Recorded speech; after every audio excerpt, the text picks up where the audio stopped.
Olá, eu sou David, mais conhecido como KC, e vocês estão a ouvir o fantástico podcast Piada do Pardal.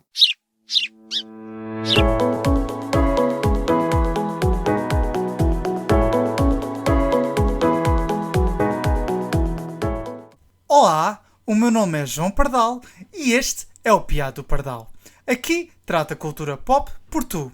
Sejam então bem-vindos a mais um podcast e desta vez, no episódio desta semana, trago-vos uma entrevista.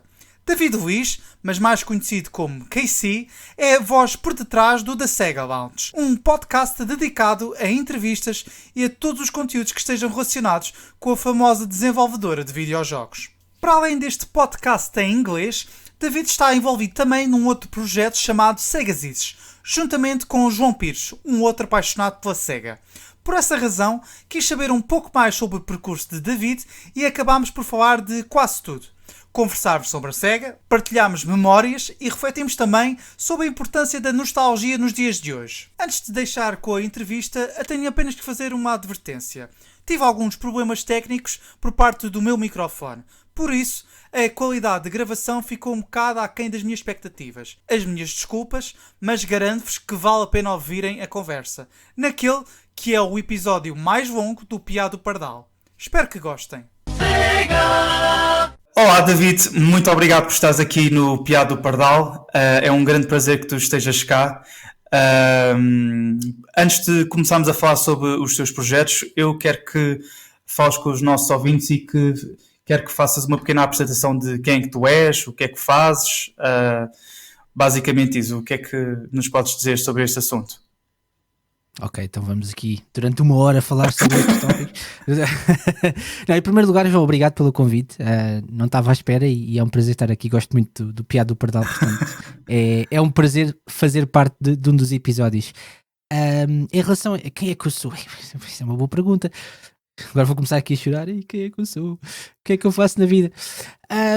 Pronto, o meu nome é David. Na internet, nomeadamente na comunidade mais Sega, sou conhecido como KC. Porque surgiu isso uma vez e ficou, e pronto, e tenho estado ligado mais a nível de podcasts, projetos áudio com a comunidade Sega. A nível profissional não faço nada disso, sou professor de inglês, e portanto não tem nada a ver. Mas, ou então tem qualquer coisa a ver, porque tenho estado mais envolvido também na comunidade de língua inglesa com o passar do tempo. Talvez tenha uma relação com isso. Mas pronto, gosto de videojogos, gosto de música, gosto de cultura pop, portanto basicamente sou o público-alvo do podcast. Exatamente, e foi também um dos grandes motivos que eu te convidei para cá. Tu falaste que dentro da comunidade Sega tu és conhecido como KC. Podes explicar de onde é que vem essa alcunha? Epá, é triste. Ora bem, mas eu explico. Eu acho que até já mencionei isto num outro programa diferente. Portanto, quando surgiu a hipótese de eu ter internet em casa, que não foi assim há tanto tempo, porque sim, meninos que nos estão a ouvir, havia uma altura em que nem toda a gente tinha internet em casa. E eu só tive internet em casa por acaso um bocado já mais tarde. E a primeira coisa, ou das primeiras coisas que fui fazer foi ver se havia comunidades Sega online, porque sempre fui grande fã da Sega. E mesmo nessa altura ainda tinha aquela nostalgia, saudosismo e envolvimento com os jogos da Sega. E na altura encontrei alguns fóruns nomeadamente mais ligados à comunidade Sonic. E pá, era preciso encontrar-se um username para entrar nos fóruns, não é? Para te registares e conversares com a malta.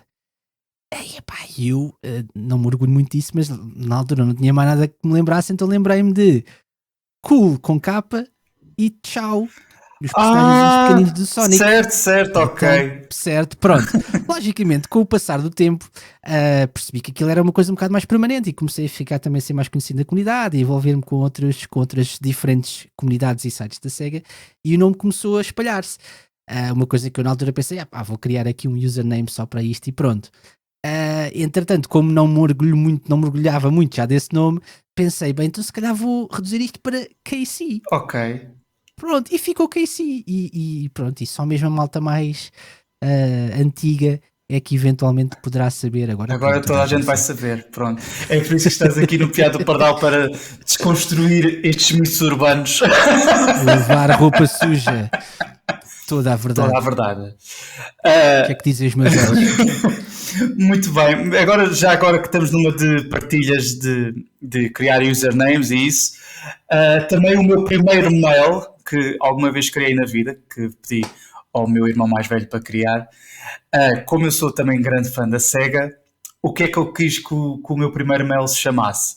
Sonic_Pardal. E pronto.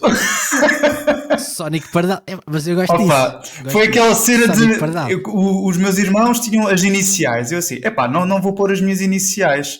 E eu, como na altura, e ainda hoje gosto bastante do Sonic, lembrei-me, Sonic Pardal. E nem pensei muito nisso. E até hoje, um dos meus mails secundários, que eu tenho vários mails, ainda é Sonic.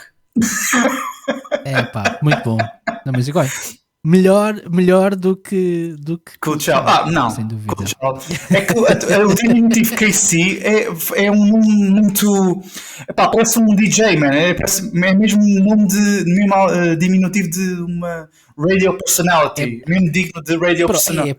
Eu acho que eu sou David KC.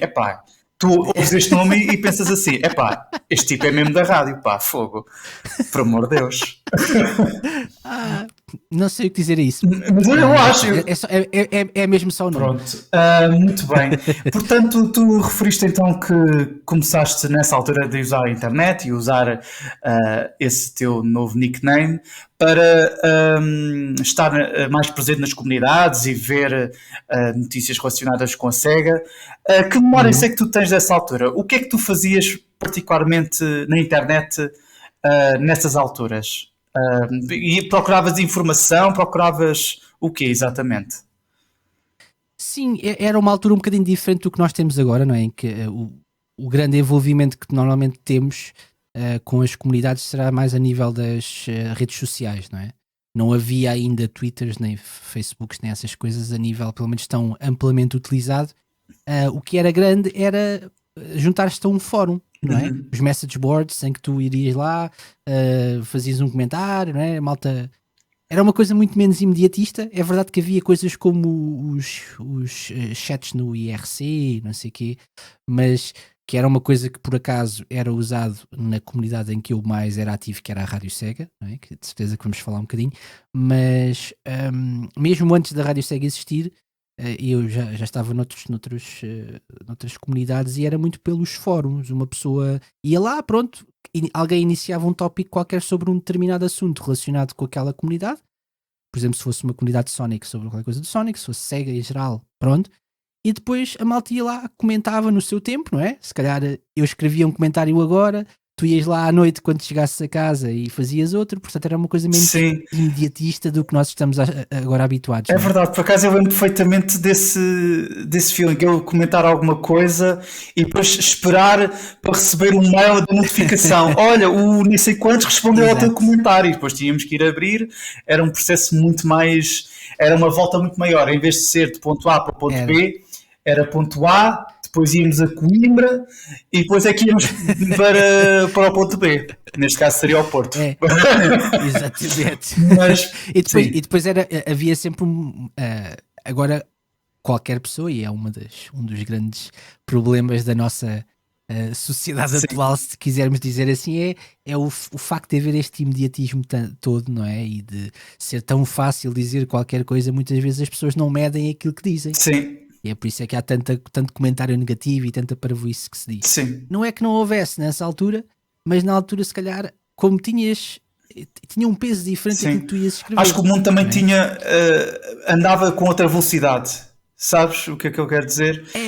As coisas, sem dúvida. Não é que não fossem lentas, mas tinham outra velocidade. E depois as pessoas pensavam com muito mais ponderação no que escreviam. Claro que trolls sempre houve, com ou sem internet, claro mas era uma coisa que... E é que estas coisas ficavam lá, não é? E portanto, tu, é verdade que tu agora também, se quiseres, vais a um perfil de alguém, por exemplo, no Twitter ou qualquer coisa, e vais ver o que é que a pessoa escreveu e que deixou lá o tweet que a pessoa fez, quando quer que seja, desde que a pessoa não o tenha apagado, não é?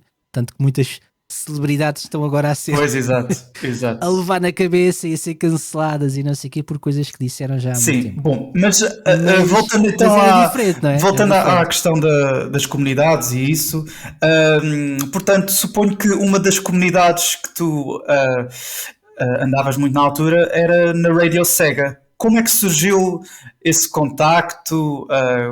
Consegues explicar um bocadinho da gênese da Radio Sega? Se é que presenciaste essa comunidade? Sim. Sim, estava lá. Portanto, basicamente o que aconteceu foi eu, portanto, há uma comunidade Sonic grande online, talvez a maior, penso eu, que é o Sonic Stadium. Ok. E o Sonic Stadium tinha na altura, lá está, os seus fóruns, ainda penso que tem. E eu registrei-me lá a certa altura e entretanto vi que alguém tinha numa assinatura, portanto, as pessoas quando iam para os fóruns depois tinham nos seus posts uma pequena assinatura, podiam pôr uma imagem, qualquer coisa, e alguém falava lá de qualquer coisa relacionada com uma rádio e com Sega. E eu fui ver o que é que era. Aquilo na altura ainda não era bem a Rádio Sega, portanto foi um projeto de uma única pessoa, de um rapaz chamado Mark, que criou um projeto sobre Sega, que era MySega, mysega.co.uk, portanto ele era do Reino Unido, e a certa altura lembrou-se, vou criar também uma rádio para tocar as minhas músicas preferidas da Sega, uma rádio online, que era então a MySega Radio. Ele criou a MySega Radio. Um pouco mais tarde, há alguns meses mais tarde, a MySega Radio tornou-se Radio Sega, e nessa altura eu já estava lá envolvido com o rapazito e tal, porque é que eu me envolvi com a Rádio Sega? Porque rádio para já sempre foi uma coisa que eu gostei, música muito, e música da Sega também. Portanto, Ok, é a junção de dois universos, de videojogos e de vários músicas. universos, exatamente. Ok. Portanto, foi uma coisa que me atraiu.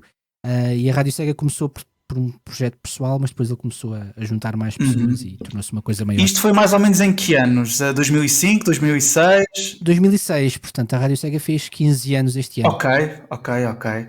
E depois, depois começaste a ser locutor. Como é que foi a tua hierarquia, digamos assim, dentro da Radio Sega? Podes explicar um bocadinho a tua evolução? Sim, portanto, eu não comecei, eu só comecei a fazer programas na Rádio Sega lá para 2013, talvez.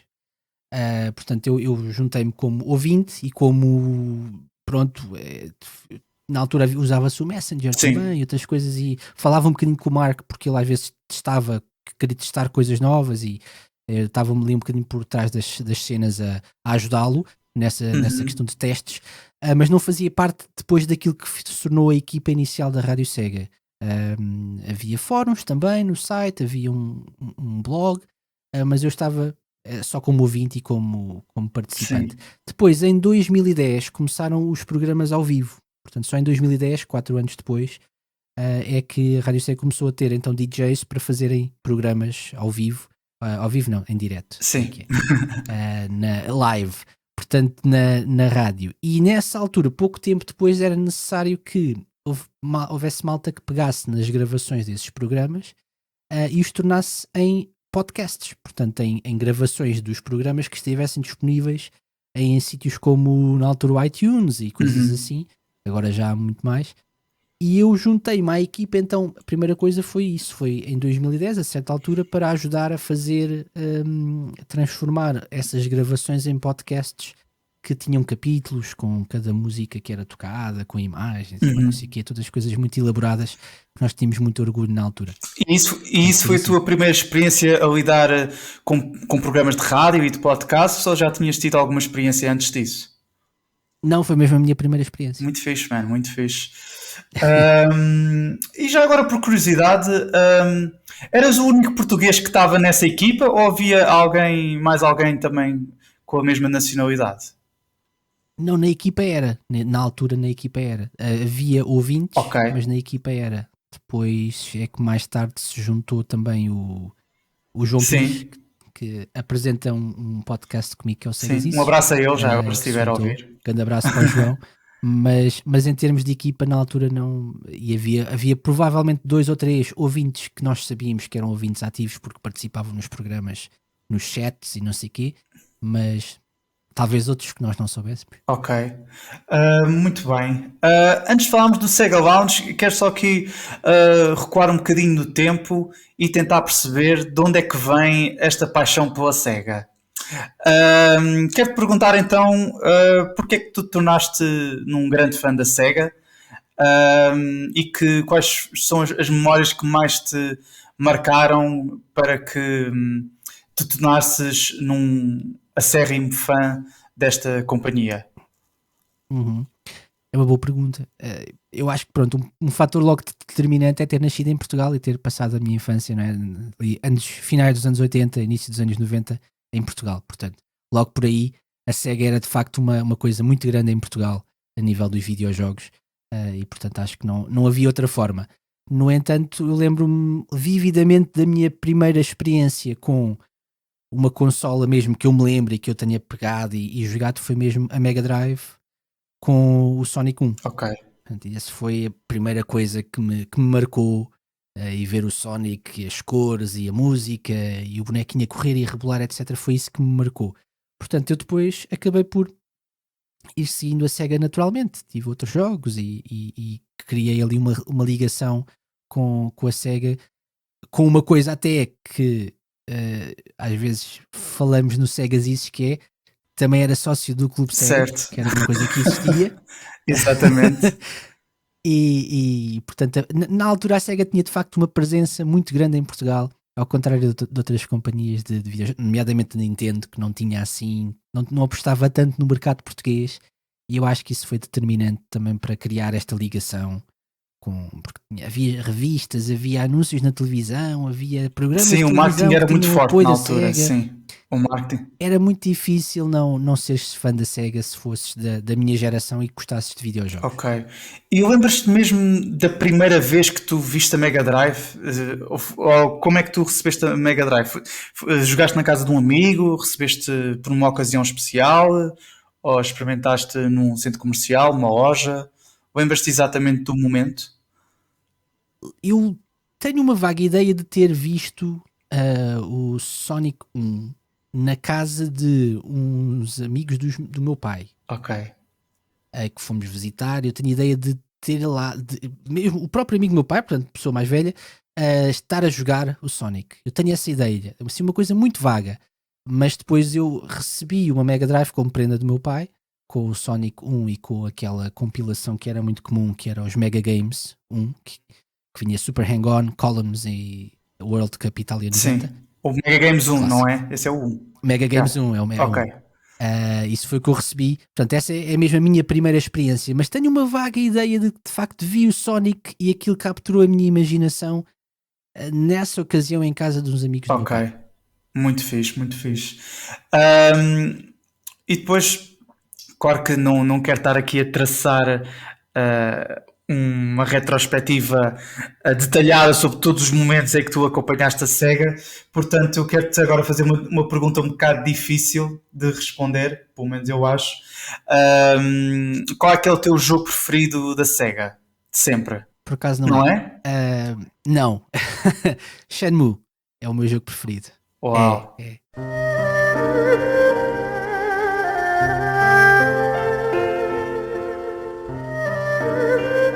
A massive project, with scale the world has never seen, has finally been unveiled. It's not an RPG. It's not a movie. Shenmue. Há duas séries que sempre estiveram muito presentes. Claro que o Sonic esteve sempre presente, foi o primeiro jogo até hoje, mas o Shenmue marcou muito numa determinada altura da minha vida e acho que continuará sempre a ter uma importância muito grande para mim. Ok. Podes explicar porquê? É difícil de explicar, sabes? Porque eu não sei se tu alguma vez jogaste Shenmue. Já.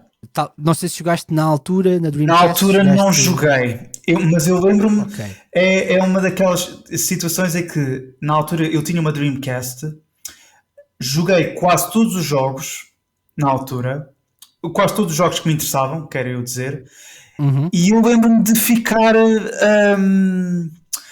com aquela sensação de espanto quando via imagens do Shenmue, porque não sabia do que se tratava, porque ainda era relativamente jovem e os meus interesses de videojogos ainda não se inclinavam nesse sentido, mas sempre fiquei com uma pulga atrás da orelha do género, que raio é este jogo? Porque eu até tinha um póster, que na altura comprei uma revista e veio com um póster gigante com o 10º aniversário do Sonic, ou seja, em 2001, e que tinha o 3D model do Sonic, do Knuckles, tinha depois o caminhão do jogo 18-wheeler e depois por cima tinha os protagonistas do Shenmue, o Ryo Azuki e a rapariga que eu estava a falhar o nome, a Shenhua.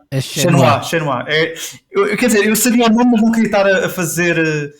não queria estar a dar aqui nenhum atropelo na gramática. Obrigado por me teres... Isso também posso ter. Ok. Eu não sei falar isso. Mas tu disseste muito bem, e é isso mesmo. E portanto, eu tive esse póster no meu quarto durante, sei lá, ainda uns aninhos valentes. E essas duas figuras estavam no meu quarto e eu ficava sempre a pensar, quem é que são estes dois tipos? Que está ali por cima do Sonic e do Knuckles e ainda por cima do caminhão do 18-wheeler e ficava mesmo, quem é que são estes? Isso é uma coisa muito, muito 90, início dos anos 2000, não é? Que era termos um póster com coisas e aquilo podia ter uma série de imagens e tu poderias não saber quem seriam todos os jogos que estavam representados ali. Sim. E ficava no teu imaginário. Sim, foi muito isso. E por causa disso, o Shenmue sempre ficou como se fosse uma pulga atrás da orelha. E depois os anos foram passando e depois eu só joguei pela primeira vez Shenmue, do princípio ao fim, que eu depois, entretanto, fui experimentar. Já não me lembro já não me lembro se foi numa Dreamcast ou se foi... na casa de um amigo, já não me lembro, isto já não me lembro sinceramente, que agora, mas eu lembro de ter experimentado o jogo e na altura ter achado uma seca, mas não estava com o mindset certo, porque na altura é normal, porque na altura o que eu queria jogar era GTA. E Shenmue de facto não correspondia a essas expectativas, mas depois, anos mais tarde, joguei a versão remastered do Shenmue na PS4 e depois fiquei a perceber, agora já percebi e depois tornei-me também um grande fã, sou um fã mais recente, mas adoro mesmo Shenmue, principalmente a banda sonora é uma coisa mesmo sem dúvida. sublime. Mas eu compreendo essa, aliás, e acho que é muito fácil alguém que não jogou o jogo na altura em que saiu, ou os dois primeiros jogos, é fácil não perceber o porquê de quem gosta e de quem jogou na altura ser grande fã. Sim. Penso eu, porque é de facto o ritmo do jogo, não é aquela coisa mais acelerada. Mesmo, por exemplo, há gente que gosta de dizer que os jogos do Yakuza, que são agora uma série mais recente, não é, da Sega, relativamente, que são sucessores espirituais, digamos, do Shenmue. Há elementos comuns, mas é um ritmo de história, um ritmo de jogo muito diferente do que é o Shenmue, em que o tempo passa muito mais devagar. Sim.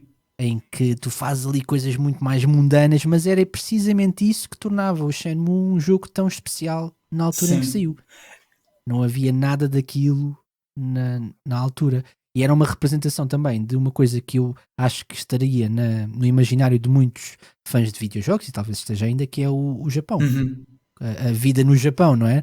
Nós éramos fãs de jogos feitos no Japão, associávamos o Japão a assim, uma terra mítica, como é que seria, e veres principalmente no primeiro Shenmue, em que se passava numa zona específica do Japão, em que tinhas as personagens todas, mesmo personagens que não tinham qualquer tipo de interesse, em que tu via-los no seu dia-a-dia, consoante a hora do dia, a fazer as suas atividades, a irem para casa, a irem para o trabalho, a fazerem... Se fosse fim de semana, tinham uma rotina diferente, e tu vias o tempo, o clima no jogo era igual àquilo que foi naquela data específica do jogo, naquela zona, de acordo com os registros que havia. E não esquecer que o jogo decorre na década de 80. Ou seja, exatamente.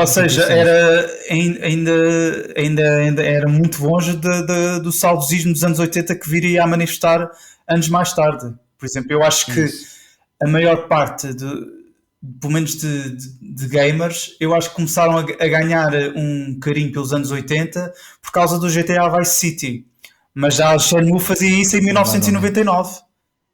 Exato. Portanto, É verdade, é. Eu lembro-me especificamente de ver o Shenmue na FNAC do Colombo. Havia, porque eu tinha ouvido falar, eu tinha lido sobre o Shenmue numa revista sim. britânica que eu comprei num quiosque em Lisboa.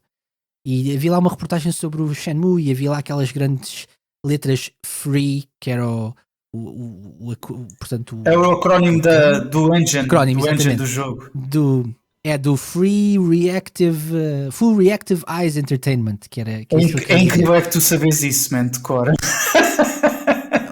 Incrível ou triste, dependendo da maneira como tu abordes o assunto. Para mim é incrível, para mim é incrível.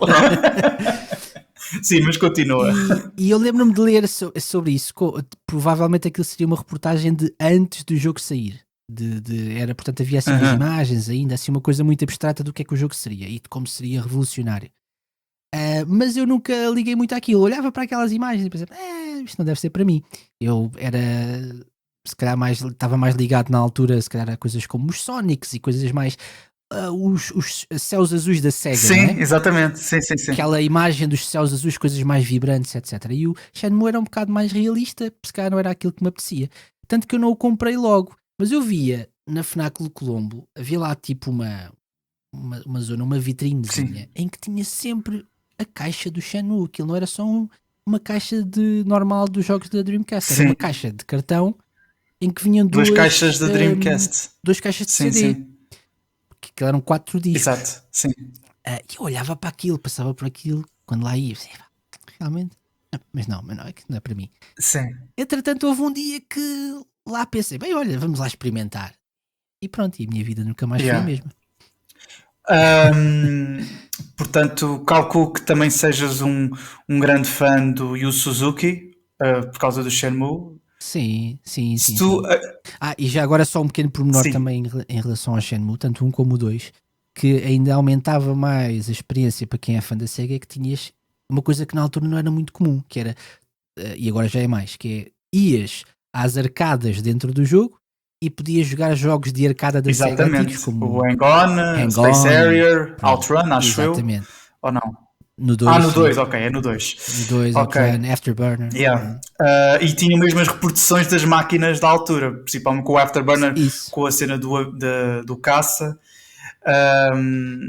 O Outrun tinhas mesmo portanto, a cabine, exatamente. Ferrari, não é? Sim, portanto, por exemplo, se dessem a oportunidade de tu fazeres uma pergunta ao Yu Suzuki sobre o Shenmue, calculo, o que é que tu perguntavas a ele? Ou o que é que dirias? Nunca pensei nisso. Isso é uma excelente pergunta. Sinceramente, não faço ideia. Tinhas 5 minutos, faz conta, tinhas 5 minutos com ele, mesmo cara a cara, face to face, com distanciamento social, devido aos tempos que estamos. Com máscara. Mas o que é que dirias a ele? Primeira coisa é, já se vacinou? Não. Assunto polémico. Não, provavelmente a primeira coisa que eu lhe diria era agradecer o excelente trabalho que ele fez, porque há muitos jogos dele que de facto são clássicos para mim, né? Mesmo Hang-On, Outrun, claro que Shenmue principalmente. Agora, perguntar o quê? Não sei, sinceramente. Eu acho que a coisa que qualquer fã de Shenmue gostava de saber é onde é que a história vai ter, qual é que é o fim disto. E o problema disso é que precisamos de mais jogos para saber. O que esperemos que aconteça, mas não sei. Ele precisa de mais dinheiro e parece que precisamos de vários jogos adicionais, porque ele não está disposto a contar a história assim tão depressa.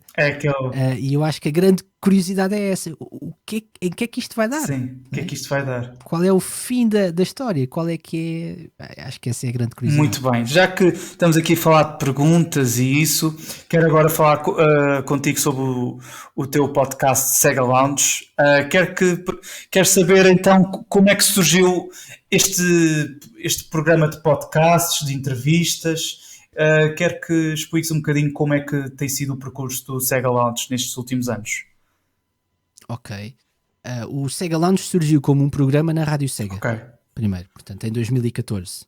Em maio de 2014. E como muitos dos projetos de rádio que eu desenvolvi na Rádio Sega, surgiu porque mais ninguém queria fazê-lo. Portanto, foi daqui, eu tive várias ideias. Eu, portanto, a partir de 2013, final de 2012, início de 2013, fiquei à frente da Rádio Sega. Coisa que surgiu com movimentações que houve de pessoas. E o meu foco sempre foi: temos que ter mais programas, temos que melhorar o conteúdo e focar-nos no que é a Rádio Sega em termos de rádio. Uma das coisas que eu achava que era muito fixe de ser feita era um talk show. Portanto, com entrevistas, com convidados, com pronto, uma coisa que nós nunca tínhamos feito porque os programas eram sempre mais à base de música. E eu propus essa ideia à equipa de DJs que tínhamos, não era assim muito grande. Quem é que quer fazer? Quem é que quer fazer? Estive ali, ninguém queria, então pensei, bem, olha, vou tentar fazer eu. E não tinha equipamento de jeito para isso na altura, não fazia ideia como é que se processaria, porque era suposto ser um programa em direto. Pois. Portanto, e inicialmente era um programa em direto. Eu arranjava maneira de ter os convidados que incluíam malta da Sega na altura, malta que trabalhou na Sega no passado, que fez música para jogos da Sega, etc, etc. Eu arranjava lá a maneira de os contactar, de os ter lá no programa, e fazíamos tudo em direto. Portanto, a qualidade nos primeiros tempos era um bocadinho duvidosa, porque de facto não tinha o equipamento necessário, não tinha as noções de como é que poderia fazer aquilo funcionar. Pronto, e acho que quero acreditar que ao longo do tempo as coisas foram melhorando em termos de E melhoraram, sem dúvida. Então já tens quantos anos de podcast? 5? Não. 7? 6 temporadas. Ok. Portanto, 6 temporadas. Portanto, já passaram lá muitos convidados e muitos programas sobre diversos tópicos. Qual foi o convidado que te mais surpreendeu pela positiva? Qual foi, não desprestigiando os outros, porque cada um tem as suas tem as suas portanto tem os seus pontos fortes, é isto que eu quero dizer. Claro que sim, qual foi o que te mais surpreendeu e qual foi o episódio que deu mais gosto de editar e também da própria conversa em si, se pudesse escolher só um? Epá, é complicado, só um. Há um que eu gostei muito de fazer, porque a pessoa, eu acho que tu deves estar a pensar onde é que isto vai levar, que eu acho que tu também gostaste de ouvir esse, pelo menos acho que já me tinhas dito, que é o do Spencer Nilsson. Ok. O Spencer Nilsson trabalhou na música de jogos como Echo e pronto, os originais, etc. E o Spencer Nilsson foi um convidado extraordinário em termos de simpatia, de estar disposto até a dar conselhos às pessoas, porque na altura o programa era feito em direto, a malta podia fazer perguntas, se estivesse a ouvir, havia uma sala de chat da Rádio Sega, podiam pôr lá perguntas e nós fazíamos-lhe as perguntas em direto. Houve malta que pediu conselhos para poder fazer música para jogos. A sério? Uau, assim, que fixe. E ele avançou. Gostei muito desse. Foi um que me marcou, assim como também primeira vez que apareceu a voz do Ryo Azuki, portanto, o Corey Marshall, que também foi. Mais recentemente, eu sei que era só um. Mas é uma pergunta aberta. Pronto. Gostei muito do David Warhol, que foi uma sugestão que tu me deste. Pois foi, pronto. Que é um dos homens por trás provavelmente do jogo favorito de toda a gente, Bug. Isto era uma realidade alternativa. Isto era uma realidade alternativa. Em que o Sonic tinha-se reformado e o Bug era atualmente a mascote da Sega. E havia filmes com o Bug e éramos todos mais felizes. Mas pronto. Sim, esse episódio... depois aparece lá um tipo a recomendar o Bug 2. Foi um bocado fraquinho, mas pronto. Here is João Pardal with his game.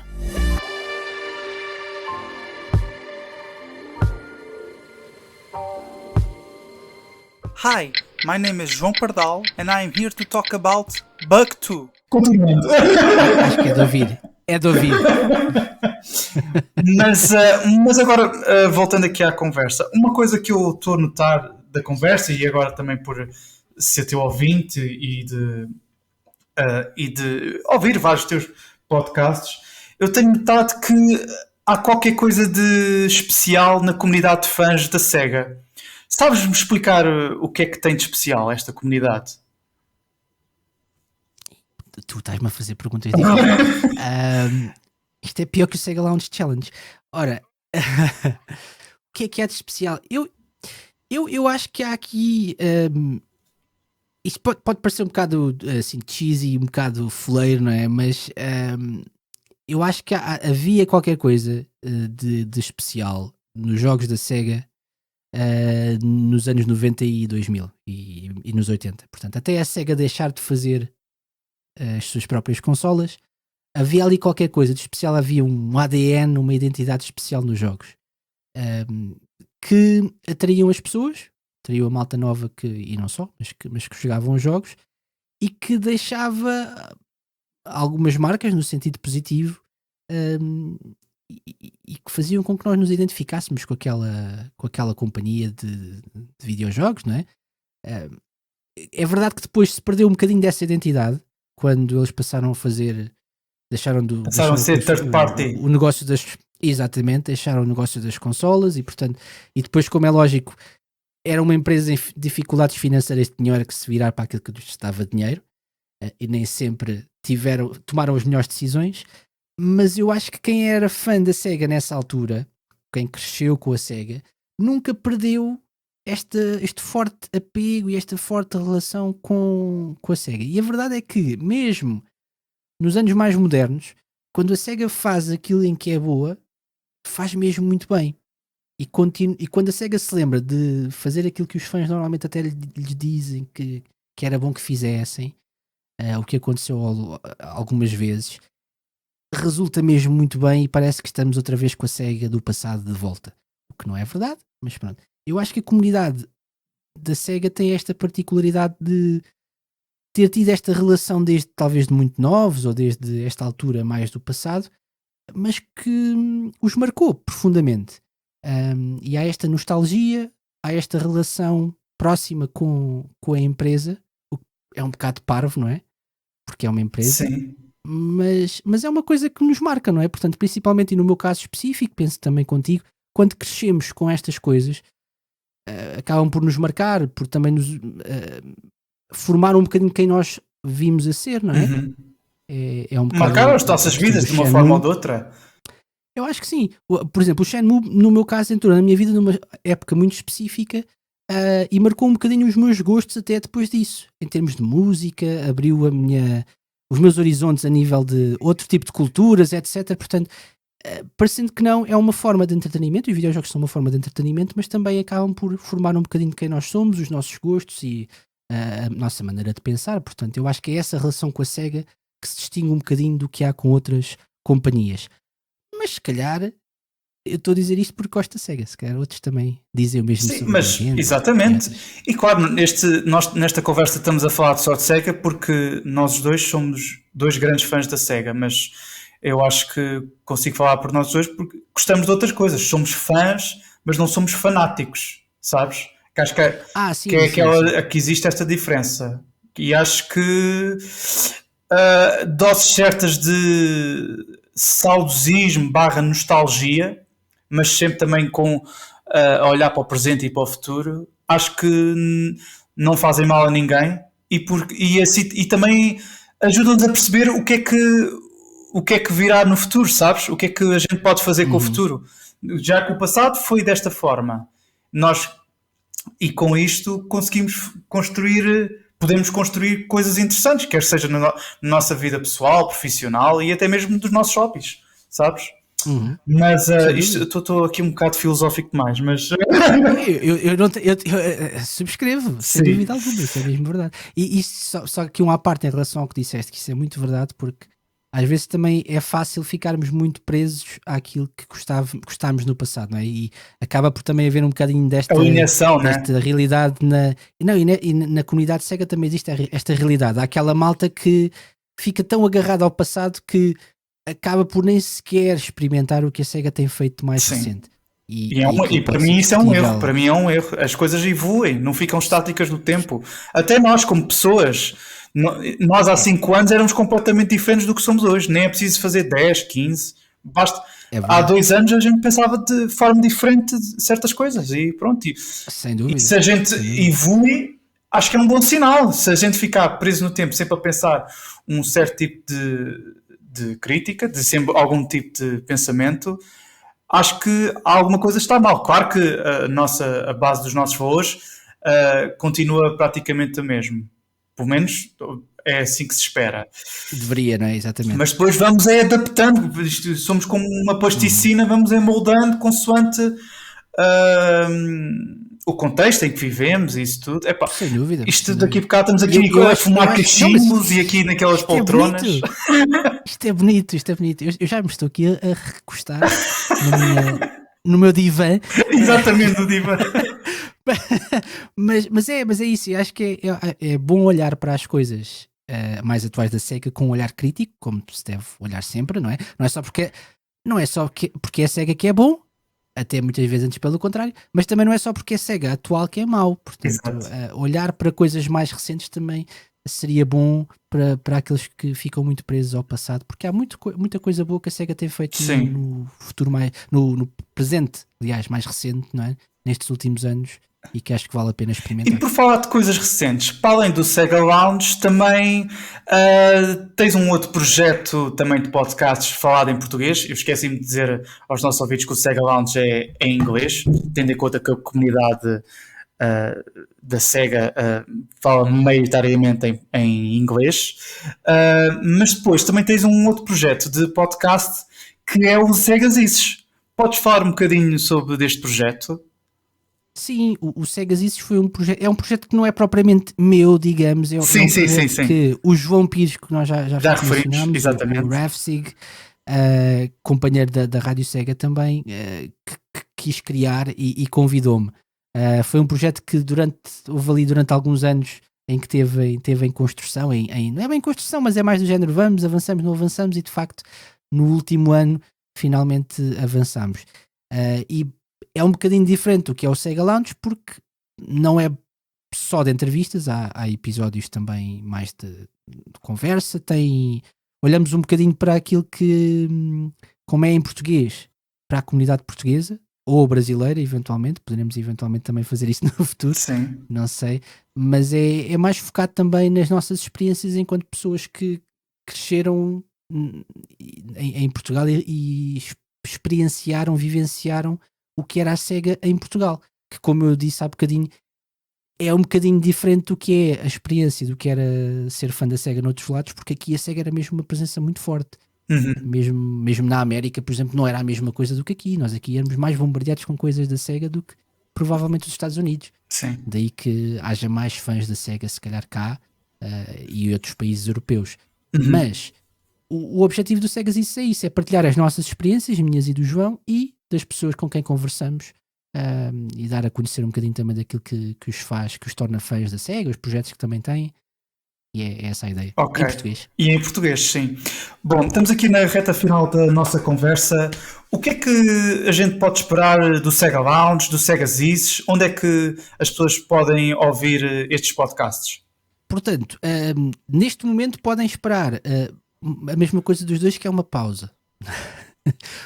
o Sega Lounge, porque está em final de temporada, portanto, e penso que quando as pessoas estão a ouvir este episódio, provavelmente será na próxima semana, será o último episódio da temporada 6, e portanto eu agora tenho estado a fazer as temporadas mesmo a nível de ano civil, mas tenho planos de trazer uma temporada 7, até porque há aí ideias e há aí convidados com fartura para trazer ao programa, mas agora preciso descansar. Mas as pessoas podem ouvir em backlog, porque os episódios são disponíveis ainda.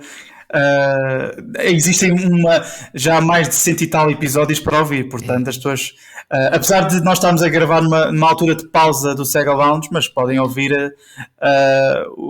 mais de centena de episódios que estão disponíveis. À vontade, não é? São 170, esta semana 171 com o da semana que vem, portanto são uma porrada deles. E são granditos, portanto, dá para ouvir em várias vezes, por isso. Mas se quiserem... Ok.